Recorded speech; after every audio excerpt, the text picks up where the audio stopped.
This is TWiT. Removing aliasing with an HDMI cable. So are we talking about, like, since everybody's frustrated with anti-aliasing on their GPUs, somebody came up with a cable, Marseille's mCable, that will allow you to remove aliasing at the cable level? How does that even work? So if you, I haven't have it sitting on the table. If you look, so it may be hard to tell on the video here, but this, like this end of the cable, let me move it over here. There you go.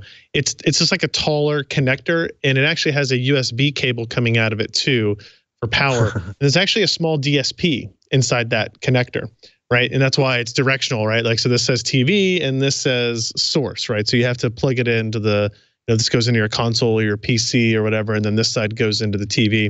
And there's basically a little DSP chip in there that does incredibly low latency, essentially unrecognizable latency, like, you know, less than a millisecond.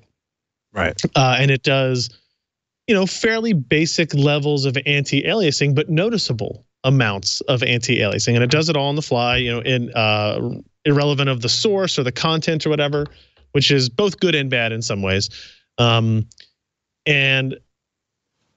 before I talk about the price, it's worth mentioning that it does work. Like, I bought it thinking this is snake oil. It's not going to do anything. It's just one of those things that diamond encrusted Ethernet cables are, right, you know, that type of deal.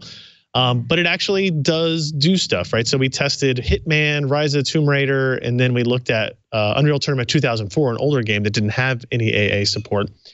And the amount of work that cable does is roughly equivalent to like Hitman's SMAA, really, or Rise of the Tomb Raider's FXAA, which are post-processing filtered anti-aliasings, right? So it's not like, it's not super sample AA, it's not multi-sample AA that happens in the game engine level. It's, you know, FXAA, SMAA are after the image has been rendered, there's like a compute thread that runs that looks at the whole image afterwards. And that's essentially what this does in real time as well. It's a little bit less sophisticated. But, you know, like, for example, it was almost as good as the SMAA performance in Hitman. And actually, you know, Alan and Ken decided it looked better than the FXAA implementation on Rise of the Tomb Raider, because that actually blurred the majority of the screen, whereas this cable only did, you know, it improved the edges, and like in the distant, if you look at that screenshot there on the bottom one, in the distant area, it like muddies the like just above the opening on the temple or whatever a little bit compared to without the mCable in there. But it actually does work, right? And on Unreal Tournament 2004, the, you know, diagonal lines are less jaggy than they would be otherwise. So this is a good thing. Yeah, it is. It's surprising now. And as you saw the screenshot there was no latency improvements. We use a latency tester that we use for TVs and displays that we, you know, swap in a regular plain HDMI cable in this one, and we saw essentially no difference inside of a millisecond difference between the two different cables. So, you know, that part of it matches up to their claims as well. The problem is this cable is $150. Oh, and the other problem I forgot to. Well, so let me actually to touch on that. Like, it's cheaper than a new GPU, but you would be much better as a PC gamer at the very least to invest that $150 towards a faster video card than you would have been buying otherwise. Now, if you're not buying a new video card, I would still recommend not buying this and instead save that $150 to when you are going to buy a video card, and either buy a new one sooner or buy a better one, right? Because for $150, you can go from a 1070 to a 1080 almost, and you can go from a 1060 to a 1070 and still have money left over for that $150. So, and then with that extra GPU power, you can either apply different anti-aliasing, or you could increase your resolution, or you can increase your frame rate. You get a lot more flexibility with that investment of $150.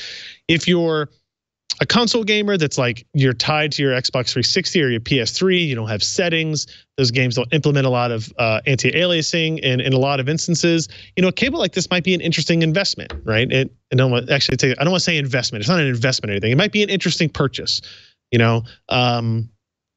But $150 is a hard to swallow, really, for a cable. The other kind of downside is there's no way to turn it off Like if there's a particular game that doesn't look good through that cable, but all the other ones do, if you want to turn it off, you actually have to change the HDMI cable, because even though it does have this USB connection for power, if you don't have that plugged in, nothing works. Like you don't get video with no processing, you just get no video through it at all. It's like it's not making the connection. So what I would like, if I could tell them to change one thing, it would be make it so that if you unplug the USB cable or put a little switch on the side that disables the processing. Right. Otherwise, you know, it's a surprisingly neat thing to see. And if you're watching this on the live stream and the video, I must say, you're not going to be able to tell the differences through compressed video through YouTube or whoever you're watching this on. You should go to the story and like download the pictures locally on your PC and look at them and kind of zoom in on the areas you think might be interesting. We kind of point out some spaces to do that, but it's neater than I thought, but I don't know how many people I'd recommend to do it. Like the SNES Classic comes out tomorrow. We're interested to plug this into that, right? So taking 16-bit graphics that have a lot of aliasing and seeing what this cable does to it. I predict it will look really bad, but you don't know. We'll see. It's just kind of a neat little thing, I guess. That didn't expect it to work, but it does. It does. It does what it says in the tin, which is so delightful. So unlikely.